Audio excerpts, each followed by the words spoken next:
fantasy football draft time, and here at Pro Football Weekly, we're trying to help you out. And Mike, today we're going to be talking about the tight end position. Last season, we saw extraordinary numbers from Rob Gronkowski and Jimmy Graham. The type of numbers that you could see from a #1 fantasy receiver. When you look at their receptions, their yards, their touchdowns, just astronomical numbers. And there's no reason they can't put up similar numbers again. So the question is, would you take one of these players, a tight end, in the first round? I would consider it in a bigger league.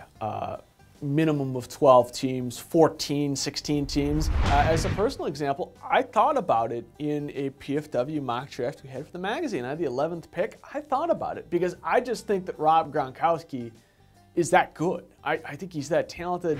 He had 15 points per game on our PFW scoring system last year. That was more than Jimmy Graham, and Jimmy Graham was significantly more than the third guy on the scale. When it comes down to it, these are difference makers. I think you can start to think about them late in round one. The more likely scenario, though, is that probably they're second round considerations.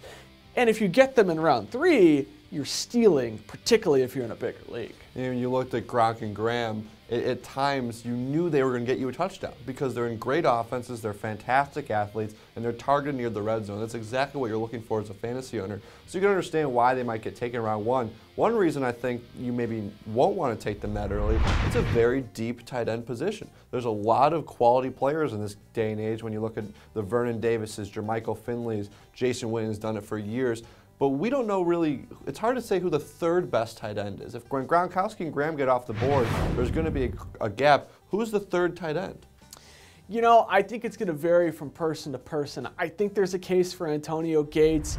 I'm a big Aaron Hernandez guy. I've been driving that bandwagon. It's kind of too late now for me to stop driving it.